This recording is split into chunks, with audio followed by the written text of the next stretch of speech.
వాసుదేవానంద సరస్వతి స్వామి గారికి ఒక శిష్యులు వచ్చి వాసుదేవానంద సరస్వతి స్వామి గారిని దర్శించుకొని అడగగా స్వామివారు అప్పుడు నృసింహవాడిలో ఉంటున్నారనమాట.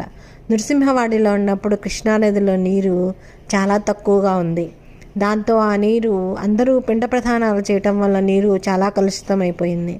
ఈ నీరు ఉపయోగించుకోవటం వల్ల గ్రామంలో ప్లేగు బాగా చెలరేగిపోయిందనమాట. అప్పుడు భక్తులు స్వామివారిని ఏదైనా ఉపాయం చెప్పమని ప్రార్థించగా స్వామివారు శ్రీ దత్తాత్రేయ స్వామి పాదకులకు అభిషేకం చేయండి, అభిషేకం చేయటం వల్ల మహమ్మారి పోతుంది అనగా దానికి దీనికి సంబంధం ఏమిటి అని శిష్యులు అడగగా స్వామివారు మృత్యురూప పరమేశ్వరుడు యొక్క మహమ్మారిలో అనేక శక్తులు ఉంటాయి.